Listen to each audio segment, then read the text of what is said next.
Hello guys, welcome back to my YouTube channel. ಯಾರೆಲ್ಲ ಹೊಸೊಬ್ರಿದ್ದೀರಾ, ನಾನು ಕನ್ನಡದಲ್ಲಿ ಟ್ಯಾರೋ ಕಾರ್ಡ್ ರೀಡಿಂಗ್ಸ್ ಮಾಡ್ತೀನಿ. And most of the topics ನೀವು ಕಮೆಂಟ್ ಸೆಕ್ಷನ್ ಅಲ್ಲಿ ಸಜೆಸ್ಟ್ ಮಾಡಿರೋ ಟಾಪಿಕ್ಸ್ ಆಗಿರುತ್ತೆ. ಸೊ ಇವಾಗಲೇ ಹೋಗ್ಬಿಟ್ಟು ಟಾಪಿಕ್ ನೆಕ್ಸ್ಟ್ ಯಾವ ಟಾಪಿಕ್ ಮೇಲೆ ವಿಡಿಯೋ ಮಾಡಬೇಕು ಅಂತ ಇವಾಗಲೇ ಕಮೆಂಟ್ ಹಾಕಿ. ಡೆಫಿನೆಟ್ಲಿ ನಾನು ಈಚ್ ಆ್ಯಂಡ್ ಎವ್ರಿ ಕಮೆಂಟ್ನ ಓದ್ತೀನಿ. I will consider each and every topic. Okay, so ಇವತ್ತಿನ ಟಾಪಿಕ್ ಬಂದ್ಬಿಟ್ಟು ಎಸ್ಪೆಷಲಿ ನೀವು ಒಂಥರ ಕನ್ಫ್ಯೂಸ್ಡ್ ಆಗಿರ್ತೀರ, ಎಲ್ಲಿ ಹೋಗ್ತಾ ಇದೆ ನನ್ನ life journey, especially love life and marriage ಅಂತ ಬಂದಾಗ. ಸಮ್ಟೈಮ್ಸ್ ಒಬ್ಬನ ಇಷ್ಟಪಡ್ತಾ ಇರ್ತೀರ, ಬಟ್ ನಿಮ್ಗೆ ಅದ್ರಲ್ಲಿ ಕ್ಲಾರಿಟಿ ಸಿಗ್ತಾ ಇರಲ್ಲ, ಏನು ಮಾಡ್ಬೇಕು ಈ ಒಂದು ರಿಲೇಶನ್ಶಿಪ್ ಬಗ್ಗೆ ನನಗೆ. ಆ್ಯಂಡ್ ತುಂಬ ಜನ ರಿಲೇಶನ್ಶಿಪ್ಪಲ್ಲಿ ಇರೋರಿಗೂ ಕನ್ಫ್ಯೂಷನಲ್ಲಿ ಇರ್ತೀರ, ರೈಟ್ ಪರ್ಸನ್ ಜೊತೆ ಇದೀನಾ. ಸೊ ಇವಾಗ ಈ ಒಂದು ವಿಡಿಯೋದಲ್ಲಿ ನಿಮ್ಮ ಐಡಿಯಲ್ ಪಾರ್ಟ್ನರ್ ಮದುವೆ ಅಥವಾ ನಿಮ್ಮ ಲೈಫ್ ಲಾಂಗ್ ನಿಮ್ಮ ಜೊತೆ ಇರ್ತಾರೆ ಅಂತ ಬಂದರೆ, ನಿಮಗೆ ಫಸ್ಟ್ ಥಿಂಗ್ ಒಬ್ಬ ಪರ್ಸನಲ್ಲಿ ಯಾವ ಕ್ಯಾರೆಕ್ಟರಿಸ್ಟಿಕ್ನ ನೀವು ಮೇಯ್ನಾಗಿ ನೋಡಬೇಕು. ಆ್ಯಂಡ್ ನಿಮಗೆ ಕನ್ಫ್ಯೂಷನ್ ಇರುತ್ತೆ, ನನಗೆ ಎಮೋಷ್ನಲ್ ಇಷ್ಟನಾ, ಪ್ರಾಕ್ಟಿಕಲ್ ಪರ್ಸನ್ ಇಷ್ಟನಾ, ಕರಿಯರ್ ಓರಿಯೆಂಟೆಡ್ ಇಷ್ಟನಾ. Let's give it a clarity. Sometimes ನಿಮಗೆ ಗೊತ್ತಿರಲ್ಲ, ಬಟ್ ಈ ಒಂದು ವಿಡಿಯೋದಲ್ಲಿ ಕ್ಲಾರಿಟಿ ಕೊಡೋಣ. ಸ್ಟಾರ್ಟ್ ಮಾಡೋದಕ್ಕೂ ಮುಂಚೆ ಗೈಸ್, ಎಟ್ ಎನಿ ಮೂಮೆಂಟ್ ನಿಮಗೆ ಮೆಸೇಜ್ ಇಷ್ಟ ಆಗಿ ಅದನ್ನು ಕ್ಲೇಮ್ ಮಾಡ್ಕೋಬೇಕನ್ಸಿದೆ, ಕಮೆಂಟ್ ಸೆಕ್ಷನಲ್ಲಿ 111 ಅಂತ ಕಮೆಂಟ್ ಮಾಡಿದ್ರೆ ಆಯಿತು. ಓ, ಲೆಟ್ಸ್ ಸಿ. ಫಸ್ಟ್ಗೆ ನಿಮ್ಮ ಕರೆಂಟ್ ಎನರ್ಜಿ ಹೆಂಗಿದೆ, let's see. There is queen of cups. So queen of cups ಬಂದಾಗ ತುಂಬ ಜನ ಇದನ್ನ ಎಮೋಷ್ನಲ್ ಕಾರ್ಡ್ ಅಂತ ರೆಸೊನೇಟ್ ಮಾಡ್ತಾರೆ, ಡೆಫಿನೆಟ್ಲಿ ನಾನು ಕೂಡ. ಬಟ್ ಒನ್ ಥಿಂಗ್ ನಾನು ಇದರಲ್ಲಿ ಏನು ನೋಡ್ತೀನಿ ಗೊತ್ತಾ, ಓವರ್ ಎಮೋಷ್ನಲ್. ಸಮ್ಟೈಮ್ಸ್ ಏನಾಗುತ್ತೆ ಅಂದರೆ, ಒಂದು ರಿಲೇಶನ್ಶಿಪ್ಪಲ್ಲಿ ಇರ್ತೀವಿ, ನಾವು ತುಂಬಾನೇ ಡಿಪೆಂಡೆಂಟ್ ಆಗಿರ್ತೀವಿ ನಮ್ಮ ಪಾರ್ಟ್ನರ್ಗೆ. ನಾವು ಓವರ್ ಎಮೋಷನ್ಸ್ ತೋರ್ಸಕ್ಕೆ ಇಷ್ಟಪಡ್ತೀವಿ. ಸಮ್ಟೈಮ್ಸ್ ಏನಾಗುತ್ತೆ ಅಂದರೆ, ನಾವು ನಮ್ಮ ವಿಷಸ್ ಏನಿದೆ ಅದನ್ನ ಸ್ಯಾಕ್ರಿಫೈಸ್ ಮಾಡ್ತೀವಿ ನಮ್ಮ ಪಾರ್ಟ್ನರ್ಗೋಸ್ಕರ. ಆ್ಯಂಡ್ ಸಮ್ಟೈಮ್ಸ್ ನಮಗೆ ಫೀಲ್ ಆಗ್ತಾ ಇರುತ್ತೆ, ನಾನು ಇಷ್ಟೊಂದು ಟೈಮ್ ಕೊಡ್ತೀನಿ, ನಾನು ಇಷ್ಟೊಂದು ಎಫರ್ಟ್ ಹಾಕ್ತೀನಿ, ನಾನು ಇಷ್ಟೊಂದು ಇಂಪಾರ್ಟೆನ್ಸ್ ಇವ್ರಿಗೆ ನಾನು ಕೊಡ್ತೀನಿ, ಬಟ್ ಇವ್ರ ಸೈಡಿಂದ ನಾನು ಅಷ್ಟೇ ಎಫರ್ಟ್ ನೋಡಲ್ವಲ್ಲ. This is you. ಅಂದರೆ ಲವ್ ಆ್ಯಂಡ್ ರಿಲೇಶನ್ಶಿಪ್ ಅಂತ ಬಂದಾಗ ಕಂಪ್ಲೀಟ್ಲಿ ಹೋಪ್ಲೆಸ್ ಆಗೋಗ್ಬಿಡ್ತೀರಾ. ಅಂದರೆ ನಾನು ಕಂಪ್ಲೀಟ್ ಆಗಿ ಇವ್ರು ನನ್ನ ಟೈಮ್ ಆಗಿರ್ಬೋದು, ನನ್ನ ಇಂಪಾರ್ಟೆನ್ಸ್, ನನ್ನ ಪ್ರಯಾರಿಟೀಸ್ ಆಗಿರ್ಬೋದು, ಎಲ್ಲ ನನಗೆ ಇವರೇ ಇನ್ನು. ಸೊ ನೀವು ಹೆಂಗೆ ಅಂದರೆ, ಫಸ್ಟ್ ಪ್ರಯಾರಿಟಿ ನಿಮ್ಮ ಪಾರ್ಟ್ನರ್ಗೆ ಅಂತ ಫಿಕ್ಸ್ ಆಗಿ ಹೋಗ್ಬಿಡ್ತೀರಾ. ಅಂದರೆ ನಾನು ನಿಮ್ಮನ್ನ ಫೂಲ್ ಥರ ಹೇಳ್ತಾ ಇಲ್ಲ, definitely don't misunderstand here. But ಅಷ್ಟು ಪ್ಯೂರ್ ಹಾರ್ಟ್ ನಿಮ್ಮದು. ಲವ್ವನ್ನು ಇನ್ನೂ ಲವ್ ಅಂತ ಅಂದ್ಕೂಡಲೇ ಅದನ್ನ ಪ್ಯೂರೆಸ್ಟ್ ಫಾರ್ಮಲ್ಲಿ ಇಟ್ಟಿದ್ದೀರಾ ನಿಮ್ಮ ಲೈಫಲ್ಲಿ. ಆ್ಯಂಡ್ ಅದನ್ನ ಕೆಳಗೆ ತಗೊಬನ್ನಿ ಅಂತ ನಾನು ಹೇಳ್ತಾ ಇಲ್ಲ, but this is you. Sometimes ಏನಾಗುತ್ತೆ ಗೊತ್ತಾ, ನಮ್ಮ ಲೈಫಲ್ಲಿ ಒಂದು ರಾಂಗ್ ಪರ್ಸನ್ನ ಮೀಟ್ ಆದಾಗ ಅನ್ನೆಸರಿ ನಾವು ಅವ್ರಿಗೆ ಎನರ್ಜಿ ಹಾಕ್ತೀವಿ, ಅವ್ರ ಮೇಲೆ ಎಫರ್ಟ್ ಹಾಕ್ತೀವಿ, ಅವ್ರ ಜೊತೆ ಕನೆಕ್ಟ್ ಆಗಬೇಕಂತ ತುಂಬ ಟ್ರೈ ಮಾಡ್ತೀವಿ. ಬಟ್ ಆಚೆ ಸೈಡಿಂದ ಅಷ್ಟೇ ರೆಸ್ಪಾನ್ಸ್ ಬರ್ತಾ ಇರಲ್ಲ, ಅಷ್ಟೇ ಎಫರ್ಟ್ ಅವರು ಹಾಕ್ತಾ ಇರಲ್ಲ. ಬಟ್ ಸ್ಟಿಲ್ ನಾವು ಒಂಥರ, ಏನೂ ಬೇಡ ನನಗೆ ಅವ್ರ ಸೈಡಿಂದ 100% ಎಫರ್ಟ್ ಬೇಡ, ಬಟ್ ನಾನು ಇನ್ವಾಲ್ವ್ ಆಗ್ತೀನಿ, ಈ ಒಂದು ಎನರ್ಜಿ ಇದೆ ಅಲ್ವಾ. ಸಮ್ಟೈಮ್ಸ್ ಇದು ಒಳ್ಳೇದು, but sometimes this is not good. Sometimes ನೀವು ರಾಂಗ್ ಪರ್ಸನ್ ಇನ್ವೆಸ್ಟ್ ಮಾಡ್ತಾ ಇರ್ತೀರ, time, effort. So I guess first ನೀವು ನಿಮ್ಮ ಎನರ್ಜಿ ಇನ್ವೆಸ್ಟ್ ಅಥವಾ ನಿಮ್ಮ ಟೈಮ್ ಎಲ್ಲ ಕೊಡೋದಕ್ಕೂ ಮುಂಚೆ ಅಂಡರ್ಸ್ಟ್ಯಾಂಡ್ ಮಾಡ್ಕೊಳ್ಳಿ, ಈ ಪರ್ಸನ್ ಡಿಸರ್ವಿಂಗ, ನನ್ನ ಇಷ್ಟೊಂದು ಎಮೋಷನ್ಸ್ ಡಿಸರ್ವಿಂಗ ಇವರು, ಅದನ್ನೆಲ್ಲ ನೀವು ಅರ್ಥ ಮಾಡ್ಕೋಬೇಕು. ಸೊ ಲೆಟ್ಸ್ ಸಿ, ನಿಮಗೆ ಒಂದು ನಿಮ್ಮನ್ನ ಕಂಪ್ಲೀಟ್ ಮಾಡಬೇಕು ಅಂದರೆ ಒಂದು ಪರ್ಸನಲ್ಲಿ ಐಡಿಯಲ್ ಕ್ಯಾರೆಕ್ಟರಿಸ್ಟಿಕ್ ಯಾವುದಾಗಿರುತ್ತೆ ಅಂತ. There is 6 of wands. 6 of wands ಅಂದರೆ ಏನು, ಒಂದು ಪಾಪ್ಯುಲರ್. 6 ಆಫ್ ವಾಂಡ್ಸ್ ಅಂದರೆ ತುಂಬ ಜನಕ್ಕೆ ಗೊತ್ತಿರೋ ಅಂಥ ಪರ್ಸನ್. ಒಂದು ಕ್ರೌಡಲ್ಲಿ ಇದ್ದರೆ, ನಡ್ಕೊಂಡು ಬರ್ತಾ ಇದ್ರೆ ಇವ್ರನ್ನ ತುಂಬ ಜನ ಐಡೆಂಟಿಫೈ ಮಾಡಬೇಕು. ಸೊ ತುಂಬ ಜನ ಏನು ನೋಡ್ತಾ ಇದ್ದೀರಾ ಈ ವಿಡಿಯೋ, ನಿಮಗೆ ಪಾರ್ಟ್ನರ್ ಯಾವ ಥರ ಇರಬೇಕು, ನಿಮ್ಮ ಐಡಿಯಲ್ ಪಾರ್ಟ್ನರ್ ಅಂದರೆ ತುಂಬ ಫೇಮಸ್ ಆಗಿರಬೇಕು, ತಪ್ಪೇನಿಲ್ಲ, ಡೆಫಿನೆಟ್ಲಿ ತಪ್ಪೇನಿಲ್ಲ. ಒಂದು ಹೊರಗಡೆ ಒಂದು ಜನರ ಮಧ್ಯೆ ಹೋದ ಕೂಡಲೇ ಈ ಪರ್ಸನ್ನ ತುಂಬ ಜನ ರೆಕಗ್ನೈಸ್ ಮಾಡಬೇಕು. ಓ ಇವ್ರು ಬಂದರು ಹೊರಗೆ, ಓ ಇವರು, ಅವ್ರು ಯಾವ ಒಂದು ಸೆಕ್ಟರಲ್ಲಿ ಇರ್ತಾರೆ ಅಲ್ಲಿ ಅವರು ಲೀಡಿಂಗ್ ಪೊಸಿಷನ್ಲಿ ಇರಬೇಕು. ಫಾರ್ ಅನ್ ಎಕ್ಸಾಂಪಲ್, ನಿಮಗೆ ಹೆಂಗೆ ಅಂತ ಅಂದರೆ, ಒಂದು ಕಂಪನಿಲಿ ವರ್ಕ್ ಮಾಡ್ತಾ ಇದ್ರೆ ಅವ್ರು ಜಸ್ಟ್ ಎಂಪ್ಲಾಯಿ ಆಗಿರಬಾರ್ದು, ಇನ್ಫ್ಯಾಕ್ಟ್ ಅವರು ಒಂದು ಮ್ಯಾನೇಜರ್ ಆಗಿರ್ಬೇಕು, ನಿಮಗೆ ಒಂದು ಲೀಡಿಂಗ್ ಪೊಸಿಷನಲ್ಲಿ ವರ್ಕ್ ಮಾಡ್ತಾ ಇರಬೇಕು. ಹೀಗೆ ಲೈಕ್ ಯಾವ ಒಂದು ಏರಿಯಾದಲ್ಲಿ ಇದ್ದಾರೆ ಆ ಒಂದು ಏರಿಯಾದಲ್ಲಿ ಇವರು ಒಂದು ಲೀಡಿಂಗ್ ಪೊಸಿಷನಲ್ಲಿ ವರ್ಕ್ ಮಾಡ್ತಿರ್ಬೇಕು, ತುಂಬಾ ಜನ ಇವ್ರನ್ನ ರೆಕಗ್ನೈಸ್ ಮಾಡಬೇಕು, ತುಂಬಾ ಜನ ಇವರಿಗೆ ರೆಸ್ಪೆಕ್ಟ್ ಕೊಡಬೇಕು. ಸೊ ದಿಸ್ ಇಸ್ ವಾಟ್ ನಿಮಗೆ ಏನ್ ಬೇಕಿದು, that is totally fine. So this comes with ego and attitude. So guys, ನೀವೇನ್ ಎಕ್ಸ್ಪೆಕ್ಟ್ ಮಾಡ್ತಾ ಇದ್ದೀರಾ ತಪ್ಪೇನಿಲ್ಲ. ಸೊ ನಿಮ್ಮ ಐಡಿಯಲ್ ಪಾರ್ಟ್ನರ್ ಯಾರಾಗಿರ್ತಾರೆ ಗೊತ್ತಾ? ಐಡೆಂಟಿಫೈ ಮಾಡಬೇಕು ಅಂದ್ರೆ popular person, that is your person. ಯಾವ ಒಂದು ಏರಿಯಾದಲ್ಲಿ ಪಾಪ್ಯುಲರ್ ಆಗಿರ್ತಾರಲ್ವಾ, ಲೈಕ್ ಅಂದ್ರೆ ಏನ್ ಕೆಲಸ ಮಾಡ್ತಾ ಇರ್ತಾರೆ, ತುಂಬಾ ಜನ ಅವರ ವರ್ಕ್ ಗೊತ್ತಿರುತ್ತೆ, ತುಂಬಾ ಜನ ಇವ್ರನ್ನ ರೆಕಗ್ನೈಸ್ ಮಾಡ್ತಾರೆ, ಆಲ್ರೆಡಿ ಪಾಪ್ಯುಲರ್ ಆಗಿರ್ತಾರೆ. By the time you meet ಅಲ್ವಾ, ಈ ಪರ್ಸನ್ ಆಲ್ರೆಡಿ ಪಾಪ್ಯುಲರ್ ಆಗಿರ್ತಾರೆ. That is your ideal partner characteristic. ತುಂಬಾ ಎಕ್ಸ್ಟ್ರೋವರ್ಟ್ ಆಗಿರ್ತಾರೆ, ಡೆಫಿನೆಟ್ಲಿ ಫಿಸಿಕಲಿ ತುಂಬಾ ಅಟ್ರಾಕ್ಟಿವ್ ಆಗಿರ್ತಾರೆ. ಅವರು ಒಂದ್ಸತಿ ಹೊರಗೆ ಬಂದ್ರೆ ದೇರ್ ವಿಲ್ ಬಿ ಡಿಫ್ರೆಂಟ್, ಅವರಲ್ಲಿ ಒಂದು ಆರಾ, ಒಂದು ಬ್ರೈಟ್ನೆಸ್, ಒಂದು ಎನರ್ಜಿ ತುಂಬಾ ಜನ ಅಟ್ರಾಕ್ಟ್ ಮಾಡ್ತಾ ಇರುತ್ತೆ. That is idea. ತುಂಬಾ ಕಾನ್ಫಿಡೆಂಟ್.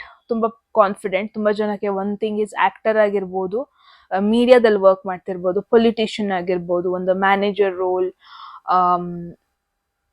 ಸಮಥಿಂಗ್ ಲೈಕ್ ದ್ಯಾಟ್, ಆ ಥರ ಪಾಸಿಬಿಲಿಟಿ ಇದೆ. ಲೆಟ್ಸ್ ಸಿ ಇನ್ನು ನಿಮಗೆ ಏನೆಲ್ಲ ಮೆಸೇಜಸ್ ಬರುತ್ತೆ ಅಂತ. Let's see guys, come on. Okay.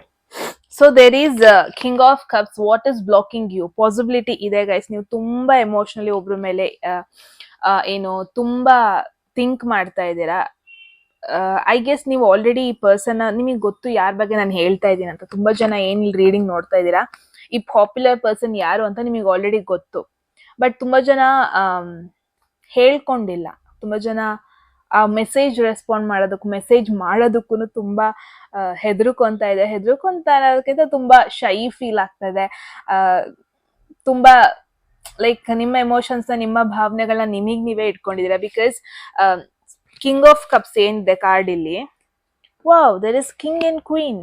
Wow, okay. King of cups card ಏನಿದೆ, ತುಂಬಾ ದೂರದಲ್ಲಿ ಇರ್ತಾರೆ. ದೂರದಲ್ಲಿ ಅಬ್ಸರ್ವ್ ಮಾಡೋದು, ಅಬ್ಸರ್ವ್ ಮಾಡ್ಬಿಟ್ಟು ಅವರ ಟ್ಯಾಲೆಂಟ್, ಅವರ ವರ್ಕ್ ನೆಲ್ಲ ನೋಡೋದು ಆ್ಯಂಡ್ ಪ್ರೈಸ್ ಮಾಡೋದು, ಅವ್ರಿಗೆ ಒಳ್ಳೇದಾಗ್ಲಿ ಅಂತ ಅನ್ಕೊಳ್ಳೋದು. ನಾನು ದಿನ ಮಾತಾಡಿಸ್ಬೇಕು ಅಂತ ಇಲ್ಲ, ಬಟ್ ಸ್ಟಿಲ್ ಅವರು ಅಂದರೆ ನಾನು ಅವ್ರಿಗೊಂದು ರೆಸ್ಪೆಕ್ಟ್ ಇರುತ್ತೆ, ಅವರಿಗೊಂದು ಕೇರಿಂಗ್ ಇರುತ್ತೆ. This is you. ಅಂದರೆ ನೀವು ಇವ್ರನ್ನ ಡೈರೆಕ್ಟಾಗಿ ಮಾತಾಡಿಸಿಲ್ಲ, ಬಟ್ ನಿಮಗೆ ಗೊತ್ತು ನಾನು ಯಾರ ಬಗ್ಗೆ ಮಾತಾಡ್ತಾ ಇದ್ದೀನಿ ಅಂತ. You guys know it well.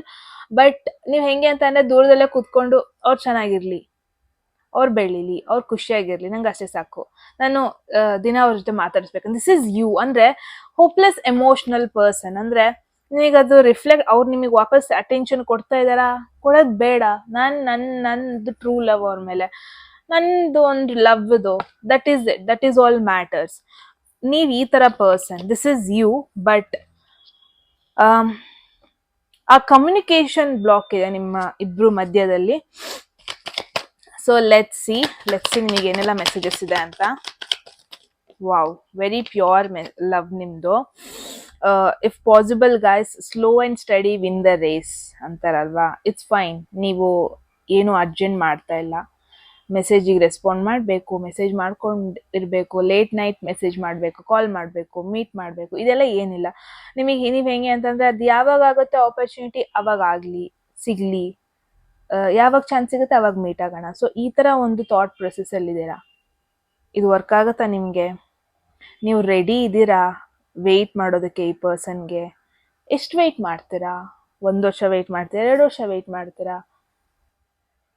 Question ಮಾಡ್ಕೊಳ್ಳಿ ನಿಮಗೆ ನೀವೇ ಗೈಸ್. ಬಿಕಾಸ್ ನಿಮಗೆ ಗೊತ್ತು ಈ ಪರ್ಸನ್ ಯಾರು ಅಂತ. ತುಂಬಾ ವೆಯ್ಟ್ ಮಾಡ್ತಾ ಇದ್ದೀರಾ, ತುಂಬಾ ವರ್ಷಗಳಿಂದ ವೆಯ್ಟ್ ಮಾಡ್ತಾ ಇದ್ದೀರಾ, ತುಂಬಾ ಮಂತ್ಸಿಂದ ವೆಯ್ಟ್ ಮಾಡ್ತಾ ಇದ್ದೀರಾ ಈ ರೈಟ್ ಪರ್ಸನ್ ಮೀಟ್ ಆಗೋದಕ್ಕೆ, ಇವ್ರ ಜೊತೆ ಮಾತಾಡೋದಕ್ಕೆ, ಒಂದಷ್ಟು ಟೈಮ್ ಸ್ಪೆಂಡ್ ಮಾಡೋದಕ್ಕೆ. ಬಟ್ ಕೆಲವೊಂದ್ ಕಡೆ ಗಾಡಿ ತುಂಬಾ ಸ್ಲೋ ಹೋಗ್ತಾ ಇದೆ. ಇಷ್ಟೊಂದು ಸ್ಲೋ ಒಳ್ಳೇದಲ್ಲ. ಓಕೆ, ಸೆವೆನ್ ಆಫ್ ಸ್ವರ್ಡ್ಸ್ ಅಂದ್ರೆ ಸಮಥಿಂಗ್, ಅಂದ್ರೆ ಅನ್ವಾಂಟೆಡ್ ಕಾರ್ಡ್ ಅನ್ಬೋದು ರಿಲೇಶನ್ಶಿಪ್ ಅಂತ ಬಂದಾಗ. ಲೆಸನ್ ನೀವು ಇದ್ರಲ್ಲಿ ಏನ್ ನಂಬೇಕಂದ್ರೆ guys, one thing is for sure, sometimes rules break ಮಾಡೋದು ನಮಗೆ ಏನ್ ಬೇಕು ಅದಕ್ಕೋಸ್ಕರ. ಸಮಟೈಮ್ಸ್ ರೂಲ್ಸ್ ಬ್ರೇಕ್ ಮಾಡೋದು ಇಟ್ಸ್ ಟೋಟಲಿ ಫೈನ್. ಬಿಕಾಸ್ ನೀವು ಐ ನೋ ನಿಮ್ಮದೇ ಆದ ಮಾರಲ್ ಇದೆ ನಿಮ್ಮ ಲೈಫಲ್ಲಿ, ನಿಮ್ಮದೇ ಆದ ಎಥಿಕ್ಸ್ ಇದೆ, ನಿಮ್ಮದೇ ಆದ ನಿಮ್ಮ ಫ್ಯಾಮಿಲಿಯಿಂದ ನಡ್ಕೊ ಬಂದ ವ್ಯಾಲ್ಯೂಸ್ ಇದೆ. ಬಟ್ ಇಲ್ಲಿ ಏನಾಗ್ತಿದೆ, ನೀವು ಸ್ವಲ್ಪ ರೂಲ್ಸ್ ಬ್ರೇಕ್ ಮಾಡಿದ್ರೆ ಇಲ್ಲಿ ಯಾರಿಗೂ ಹರ್ಟ್ ಆಗಲ್ಲ.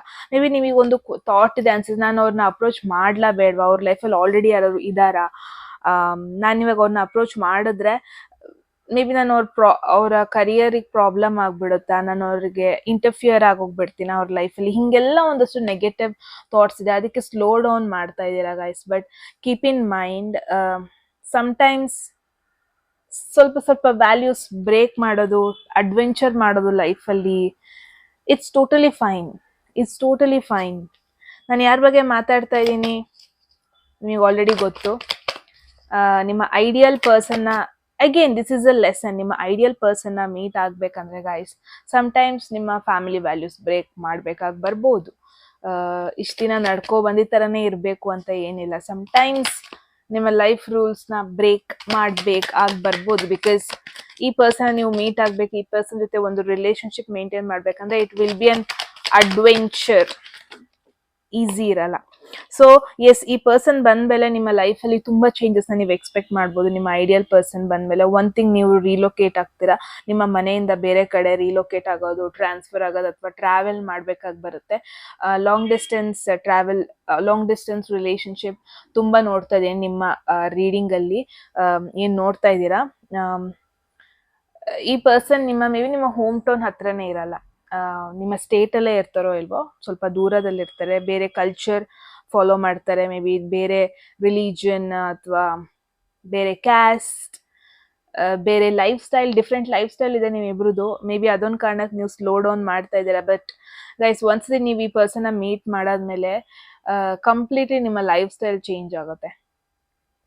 ನಿಮ್ಮ ಐಡಿಯಲ್ ಪರ್ಸನ್ ಏನಿದಾರಲ್ವಾ, ಒಂದಿನ ಮೀಟ್ ಆಗೇ ಆಗ್ತೀರಾ, ಒಂದಿನ ಕನೆಕ್ಷನ್ ಆಗೇ ಆಗುತ್ತೆ. ಬಟ್ ಕನೆಕ್ಟ್ ಆದಮೇಲೆ ತುಂಬ ಚೇಂಜ್ ಆಗ್ತೀರಾ. ಈಗ ಟ್ರೆಡಿಷ್ನಲ್ ಪರ್ಸನ್ ಅಂದರೆ ಕಂಪ್ಲೀಟ್ಲಿ ವೆಸ್ಟರ್ನ್ ಪರ್ಸನ್ ಆಗ್ಬೋದು, ನೀವು ವೆಸ್ಟರ್ನ್ ಪರ್ಸನ್ ಅಂದರೆ ಕಂಪ್ಲೀಟ್ಲಿ ಟ್ರೆಡಿಷ್ನಲ್ ಪರ್ಸನ್ ಆಗ್ಬೋದು. ಬೇರೆ ಒಂದು ಕಲ್ಚರ್ನ ನೀವು ಫಾಲೋ ಮಾಡೋಕ್ಕೆ ಶುರು ಮಾಡ್ತೀರಾ, ಬೇರೆ ಒಂದು ರೀತಿಯ ಲೈಫ್ ಸ್ಟೈಲ್ನೇ ಫಾಲೋ ಮಾಡೋಕ್ಕೆ ಶುರು ಮಾಡ್ತೀರಾ. ಇವಾಗ ಏನೆಲ್ಲ ಮಾಡ್ತಾ ಇಲ್ಲ, ಏನೆಲ್ಲ ಮಾಡಿದ್ರೆ ರೂಲ್ಸ್ ಬ್ರೇಕ್ ಅಂತ ಅನ್ಕೊಂಡಿದ್ದೀರಾ, ಮೇ ಬಿ ಅವನ್ನ ಮೀಟ್ ಆದಮೇಲೆ ತುಂಬ ಒಂದಷ್ಟು ರೂಲ್ಸ್ ಬ್ರೇಕ್ ಮಾಡಬಹುದೇನೋ. This is you and this is all about ನಿಮ್ಮ ಐಡಿಯಲ್ ಪಾರ್ಟ್ನರ್ ಬಗ್ಗೆ. Different culture, different background, different people ಅನ್ನೋದನ್ನು ನೋಡ್ತಾ ಇದ್ದೀನಿ ನಿಮ್ಮ ಐಡಿಯಲ್ ಪರ್ಸನ್ ನಿಮಗೆ ಕಂಪೇರ್ ಮಾಡಿದ್ರೆ. ಸೊ ಇದಾಗಿತ್ತು ಗೈಸ್, ಏನನ್ಸು ಅಂತ ಹೇಳಿ. ಆ್ಯಂಡ್ ಎಟ್ ಎನಿ ಮೂಮೆಂಟ್ ಈ ಮೆಸೇಜ್ನ ಕ್ಲೈಮ್ ಮಾಡ್ಕೋಬೇಕನ್ಸಿದ್ರೆ ಕಮೆಂಟ್ ಸೆಕ್ಷನಲ್ಲಿ 111 ಅಂತ ಕಮೆಂಟ್ ಹಾಕಿದ್ರಾಯ್ತು. ಯಾರಿಗೆಲ್ಲ ಪರ್ಸನಲ್ ರೀಡಿಂಗಲ್ಲಿ ಇಂಟ್ರೆಸ್ಟ್ ಇದೆ, ಡಿಸ್ಕ್ರಿಪ್ಷನಲ್ಲಿರೋ ನಂಬರ್ಗೆ ವಾಟ್ಸಪ್ ಮಾಡಿದ್ರಾಯ್ತು. ಯಾರಿಗೆಲ್ಲ ಕನ್ನಡದಲ್ಲಿ tarot card reading course enrol ಮಾಡ್ಕೋಬೇಕು, ನೀವು ಕೂಡ ಸೇಮ್ ನಂಬರ್ಗೆ ವಾಟ್ಸಪ್ ಮಾಡಿದ್ರಾಯ್ತು ಅಂತ ಹೇಳ್ತಾ, ಐಡಿಯಲ್ ಪರ್ಸನ್ ಮ್ಯಾನಿಫೆಸ್ಟೇಷನ್ ಟೆಕ್ನಿಕ್ ಈ ವಿಡಿಯೋದಲ್ಲಿ ಹೇಳಬೇಕು. ನಾನು ತುಂಬಾ ಜನ ಮ್ಯಾನಿಫೆಸ್ಟೇಷನ್ ಬಗ್ಗೆ ಕೇಳ್ತಾ ಇದ್ದೀರಾ. ಆಲ್ರೆಡಿ ನಿಮ್ಮ ಮನಸ್ಸಲ್ಲಿ ಯಾರೊಬ್ರು ಇದ್ದಾರೆ ಅಂದರೆ ಡೂ ಒನ್ ಥಿಂಗ್. ಒಂದು pink candle, pink represents love obviously. ಒಂದು ಲೈಕ್ ಒಂದು ಇಷ್ಟು ಥಿಕ್ನೆಸ್ ಇರಲಿ, ಅಲ್ಲಿ ಕಾವು ಮಾಡಿ ಕೆತ್ತಿ, ಯಾರು ನಿಮ್ಮ ಮನಸ್ಸಲ್ಲಿದ್ದಾರೆ ಅವರ ನೇಮನ್ನು ಸ್ವಲ್ಪ ಕೆತ್ತಬೇಕು ನೀವು. ಅಂದರೆ ಕಾವು ಮಾಡಬೇಕು, ಮಾಡಿಬಿಟ್ಟು ಇಡಿ ಅದನ್ನು ನಿಮ್ಮ ಮುಂದೆ ಒಂದು ಸ್ವಲ್ಪ 2 to 3 minutes ಅದನ್ನ ಬರ್ನ್ ಆಗೋದಕ್ಕೆ ಬಿಡಿ ಆ ಕ್ಯಾಂಡಲ್ನ. ನೀವು ಹೇಳ್ಕೊಳ್ಳಿ, ಅಂದರೆ ಸ್ವಲ್ಪ ಸೆಂಟೆನ್ಸ್ ಹೇಳಿ, I am attracting love, I am attracting this person towards me, I wholly love this person. ಒಂದು 3 lines, 2 to 3 lines ಹೇಳಿ, ಅವರಿಂದ ನಿಮಗೆ ಏನು ಬೇಕಂತ ಕೇಳ್ಕೊಳ್ಳಿ. ಆ್ಯಂಡ್ ಆ ಕ್ಯಾಂಡಲ್ನ 1 to 2 minutes ನೀವು ಬರ್ನ್ ಆಗೋದಕ್ಕೆ ಬಿಡಿ. ಅದನ್ನ ಬ್ಲೋ ಮಾಡಿಬಿಟ್ಟು ಅದನ್ನ ಆರಿಸ್ಬೇಡಿ, ಓಕೆ.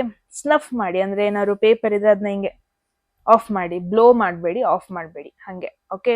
ಜಸ್ಟ್ ಸ್ನಫ್ ಮಾಡಿ, ಅದನ್ನು ಹಿಂಗೆ ಮುಟ್ಬಿಟ್ಟು ಆಫ್ ಮಾಡಬೇಕು ಫೈರ್ನ.